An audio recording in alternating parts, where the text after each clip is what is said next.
संकल्पित होने वाले हमारे आश्रम के व्यवस्थापक स्वामी अनुभवानंद जी महाराज एवं ज्ञानेश्वर महाराज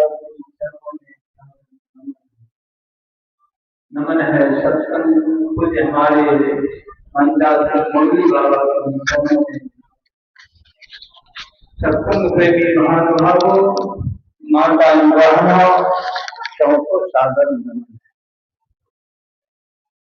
हम लोग आज गुरु पूर्णिमा के अवसर पर सत्संग से लाभ ले रहे हैं। यह संकल्प दिवस, इसे हम लोग संकल्प दिवस कहेंगे। इसमें हम लोग प्रतिज्ञा करें कि हम गुरु की पूजा अर्चना वंदना नियमित निष्ठा के साथ करेंगे, जिसके फल होगा तो हमें सुख मिलेगा। सुख सबके सब चाहते हैं। कोई भी ऐसा मनुष्य नहीं जो कहे कि मेरे पास कोई दुख नहीं। अपने को सबके सब दुखी अनुभव करते। सुख के तालाब में तो हैं, संसार की तरफ बढ़ते हैं। जितना बढ़ते हैं उनके साथ साथ दुख भी उनके साथ बढ़ता है। चाहना है सुख की, कहाँ मिलेगा? इसके लिए गुरु पूजा आवश्यक है।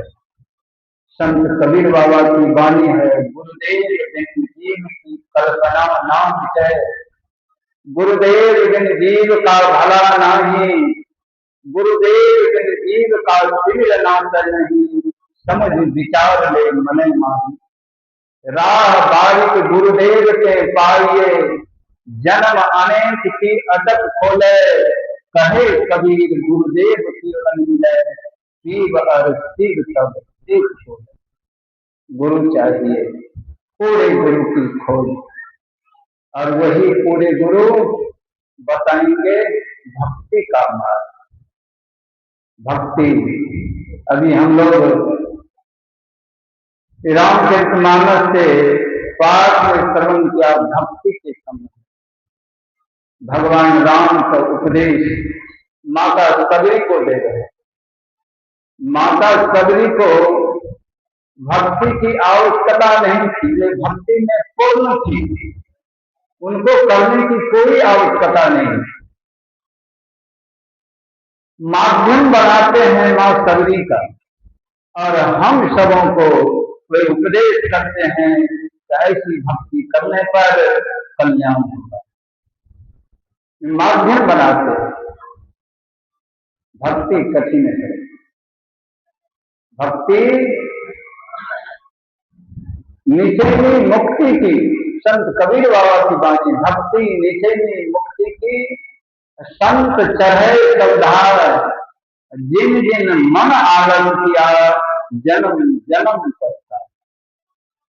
जिन्होंने आलस किया उन्हें पछताना पड़ा। भक्ति द्वारा सांकरा, राई दसवें भाव, मन ऐरावत हो रहा कैसे हो समाज। चाहिए भक्ति बीज विनसय नहीं, जो डूब जाए अनंत, और ऊंच नीच घर जन्म ले संत के संग। इस बीज को अवश्य धारण करें। भक्ति के, भक्ति आवश्यक है।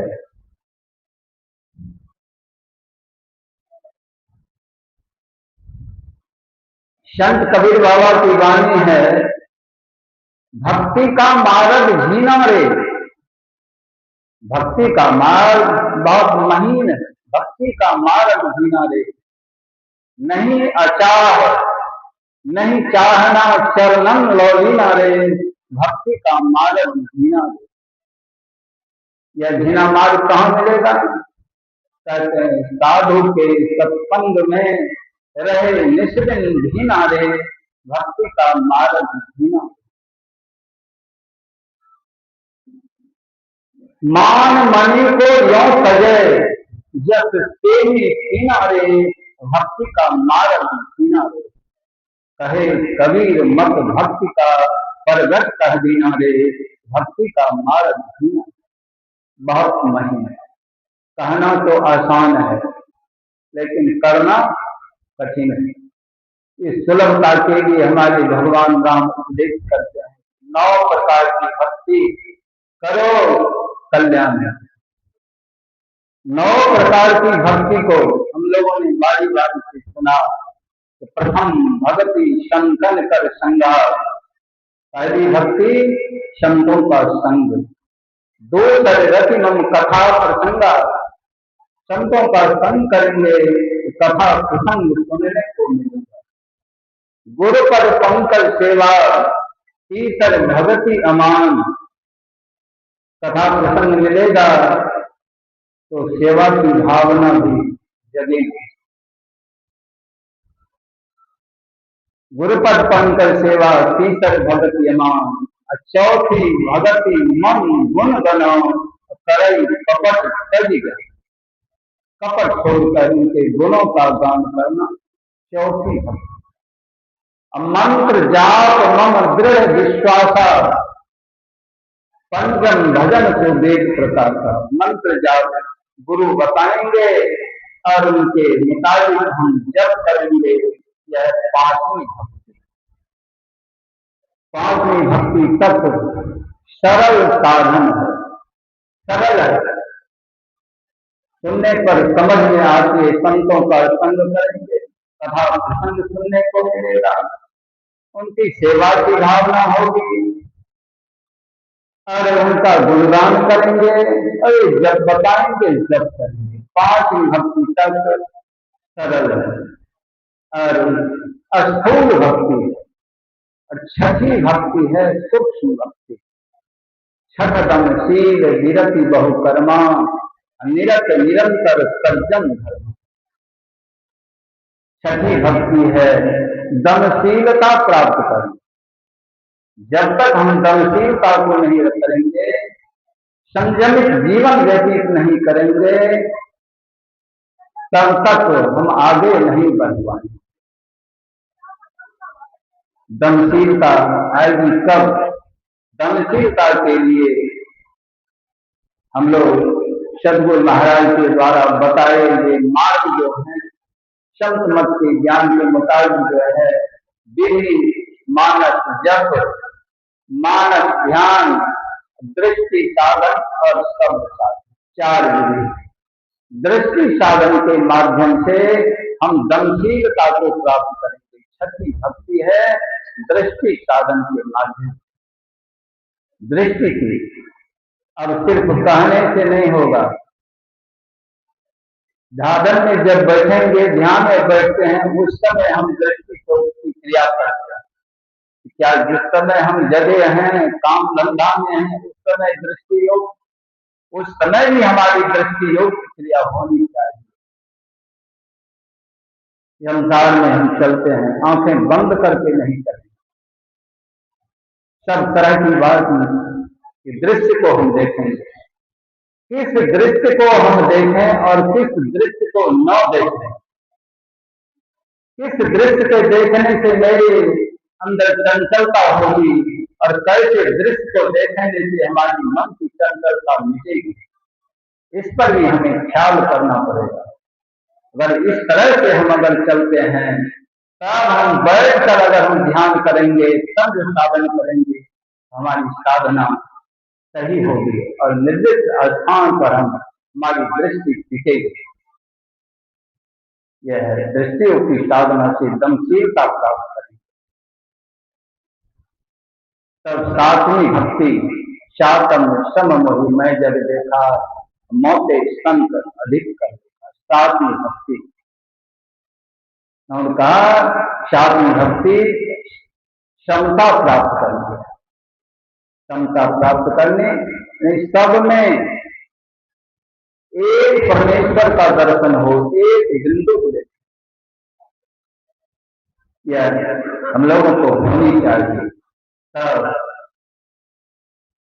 लेकिन हम परमात्मा की खोज करते हैं, तो देखना चाहते हैं, लेकिन हम आपस में उसे हम एक नहीं देख सकते हैं, तो होना असंभव है। स्वामी विवेकानंद जी महाराज एक जगह लिखते हैं कि जो अपने भाई के अंदर प्रत्यक्ष परमात्मा के साथ की उपासना नहीं कर पाते हैं, वे अप्रत्यक्ष परमात्मा, अव्यक्त परमात्मा की उपासना क्या कर पाएगा। गंभीर विषय है। हमारे अंदर यह भावना होनी चाहिए, हमारे सब हम एक ही पिता के संतान हैं, हमारे दूसरे पिता नहीं, वही एक ईश्वर के संतान है। हम सबके तब समता आएगी, तब हम साधन में निपुण हो सकते हैं। तब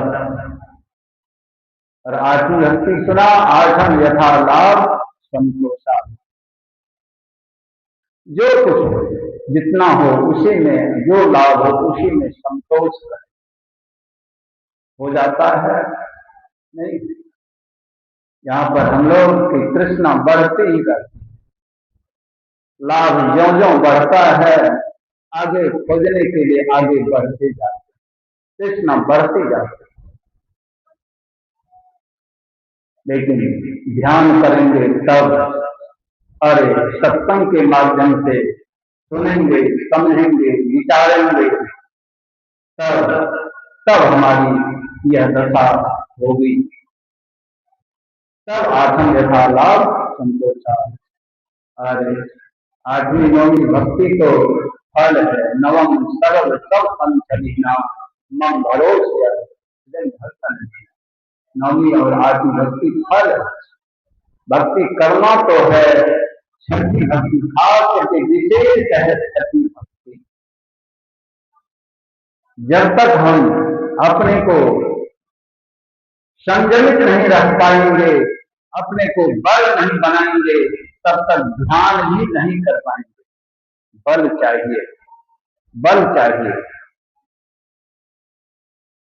गोरखनाथ जी महाराज लिखते हैं कि सप्त धातु का काया पिंजरा, ता माही जुगत बिन सुवार, सतगुरु मिले तो उबरे बाबू, नहीं तो परलय हुआ। यह शरीर सप्त धातु से बना हुआ है। सात धातु रक्त, रस, मांस, मेद, मज्जा, अस्थि और वीर्य। इसमें सबसे महत्वपूर्ण क्या है, हम लोग सबके सब विचार, जिसके विषय में हम लोग चिंतित नहीं करते, चिंता नहीं करते, उसे आप जोड़ने की प्रयास करें। जब तक जोड़ेंगे नहीं, तब तक हम आगे बढ़ ही नहीं पाते। हम लोग देखभाल संसार में भी ऐसे बोलते हैं, पहले घर में खंभा लगाते थे, खंभा का घर होता, और बोलचाल में कहते हैं घर का बिचला खंभा जो है वह मजबूत होना चाहिए। अगर बिचला खंभा लड़हर हुआ तो घर गिर जाएगा। उसी तरह से अगर संयमित जीवन हमारे लिए, हम अपनी वृद्धि की रक्षा नहीं कर पाएंगे तो घर कब गिरेगा ठिकाना नहीं। और इसी का अभाव हो रहा है अभी संसार में। इस पर लोग समझते नहीं। इसके लिए बहुत चिंतित होना चाहिए, इसकी रक्षा करनी चाहिए। रक्षा करेंगे तब, लेकिन बिना संग का नहीं। इसीलिए कहते हैं प्रथम भगति संतन कर संगा, पहली भक्ति संतों का संग। और अंतिम हम लोगों ने यह भी सुना कि 9 माह एक जिनके होई, 9 में से एक प्रकार की भक्ति जिनके पास है, 9 माह एक जिनके होई, नारी पुरुष सचराचर कोई अतिशय प्रिय भामिनी मोरे, सकल प्रकार भगत विरक्त मोरे। 9 में से एक। अब 9 में से एक पर विचारणीय विषय है। 9 में से एक कौन? अंतिम भला छत पर हम चढ़ना चाहते हैं, क्या 9वीं सीढ़ी पर पहले में पैर रखेंगे? नहीं। पहली सीढ़ी पर, जब तक हम पहली सीढ़ी पर पैर नहीं रखेंगे तब तक हम ऊपर जा ही नहीं सकते। पहली भक्ति संतों का संग करेंगे, सज्जनों की संगति करेंगे, उनके मुताबिक हमारा ज्ञान बढ़ेगा, वे बताएंगे, रास्ता बताएंगे और उनके मुताबिक अगर आचरण करेंगे हम आगे बढ़ते जाएंगे। पहली भक्ति है संतों का संग। संत कहाँ खोजेंगे? संत के लिए इसी सत्संग में खोजेंगे। सत्संग में वह ज्ञान मिलेगा कि संत कहते किसे, संत कहते किसे। संत की परिभाषा हम लोग बहुत बार सुन चुके हैं। हिद्यते हृदय गमति सिद्धंते सर्व संशया क्षीयंते चाकर्माणि तस्मिन् दृष्टि परा पड़े।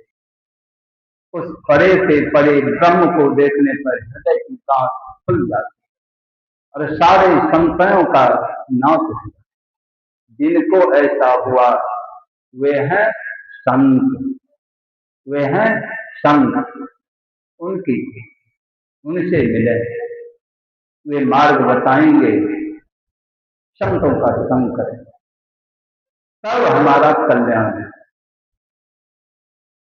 इसके लिए सत्संग की आवश्यकता है और वे ही संत बताएंगे, युक्ति बताएंगे। श्री सद्गुरु महाराज की जय, श्री सद्गुरु महाराज की जय, श्री सद्गुरु महाराज की जय।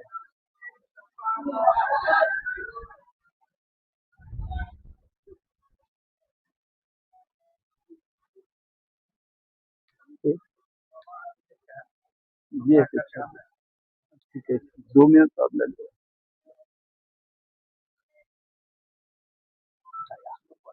ये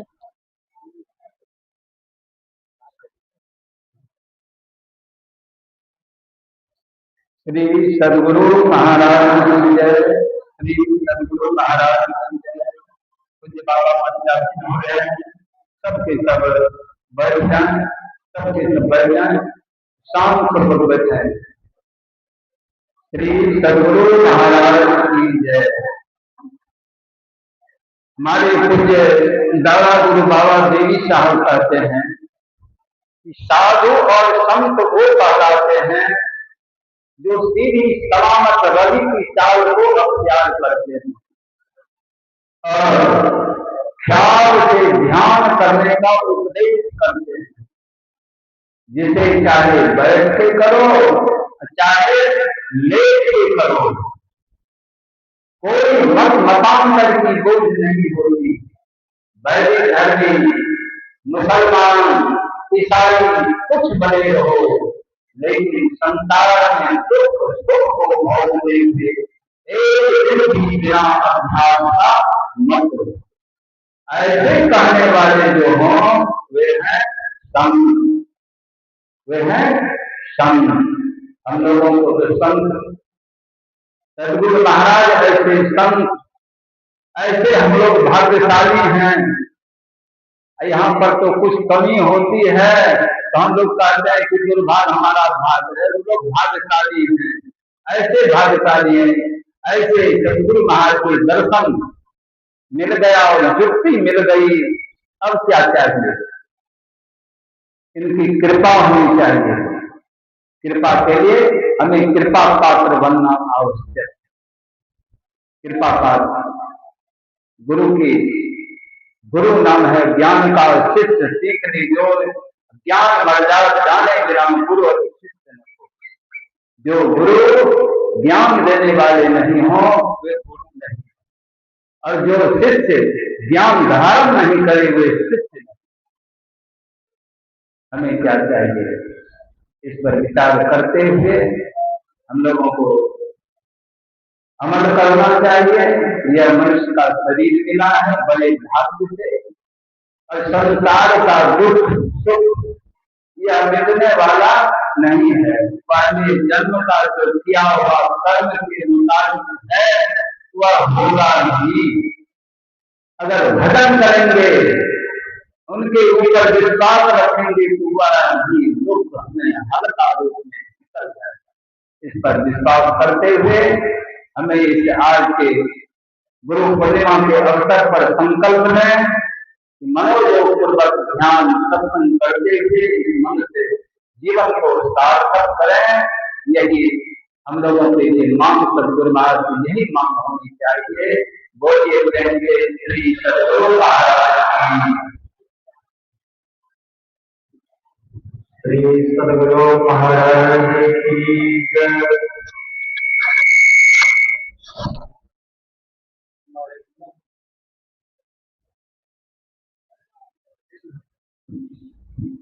श्री सदगुरु महाराज की जय। हम लोग अभी स्वामी शिवचरण जी महाराज से सबरी मैया के प्रसंग के तहत ज्ञान को सुन रहे थे। सबरी मैया गुरु की सेवा में बहुत